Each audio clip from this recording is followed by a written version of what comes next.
চিন্তা করতে পারছেন বাংলাদেশ ফুটবল ফেডারেশন বা আপুপের দুর্নীতি কোথায় গিয়ে পৌঁছেছে? কাদের আয়োজিত সর্বোচ্চ টুর্নামেন্টের সেরা লীগ যার নাম ফেডারেশন কাপ, সেই ফেডারেশন কাপের একটি ফাইনাল ম্যাচ আলো স্বল্পতার কারণে বা পানি কণা নিষ্কাশন ঠিকমতো করার না কারণে ১০৫ মিনিটের মাথায় টান উত্তেজনা ম্যাচটাকে করে দেওয়া হয়েছে। এটাই বাংলাদেশের লীগ।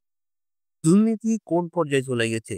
সর্বশিক্ষরে চলে গেছে এবং বাংলাদেশের স্ট্রাকচার, অবকাঠামো কোন পর্যায়ে নিম্ন লেভেলের হয়ে গিয়েছে?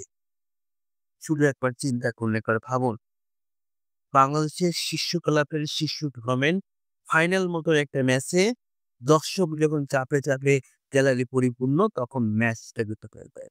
ঘটনাটি ঘটেছে আজকেই ময়মনসিংহে যে স্টেডিয়াম রফিকুদ্দিন স্টেডিয়ামের মাঠে ফাইনাল ম্যাচে মুখোমুখি হয়েছিল আবাহনী লিমিটেড আর বসুন্ধরা কিংস, যেখানে প্রথমার্ধে ২ গোল ১-০ গোলে হাড্ডাহাড্ডি লড়াই এবং একটা কথা বলতে ২ দলই এক গোলের দোয়া করছে ৯০ মিনিট, যেখানে ১০ জন নিয়ে খেলছে ২ দলই লাল কার্ড খেলেছে। খেলাটা কতটা সুষ্ঠুকর যায়। খেলার মাঝখানে বৃষ্টি আসছিল। বৃষ্টি আসার পরে আপনি পানি ঠিকমতো কনডিশন করতে পারলেন না। মানলাম। আপনি লাইটের ব্যবস্থা করতে পারলেন না রে ভাই। মানে আপনি গ্রামে দেখে দেশে ফুটবল টুর্নামেন্ট আয়োজন করা হয়, সেখানে এখন নাইট ক্লাবে খেলানো হচ্ছে।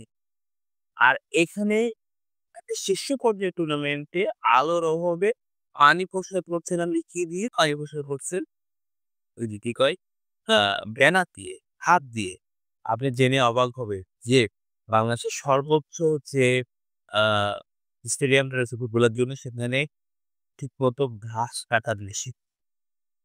সো বাংলাদেশে হাজার কোটি টাকায় ফুটবলের পেছনে খরচ করা হচ্ছে। আমরা হামজা, সামির সোম, কিংবা মিসেলের নিয়ে সম্পদ দেখছি নতুনভাবে বাংলাদেশকে গড়ার জন্য। এটাই যদি অবকাঠামো এতটা দুর্বল হয় তাহলে কেমনে আপনার মতে বাংলাদেশের দুর্নীতি কিভাবে মোকাবেলা করা উচিত? এই সমস্যাগুলো সমাধান করা উচিত কবে জানা যাবে। লেটস ভিডিওতে আবার দেখা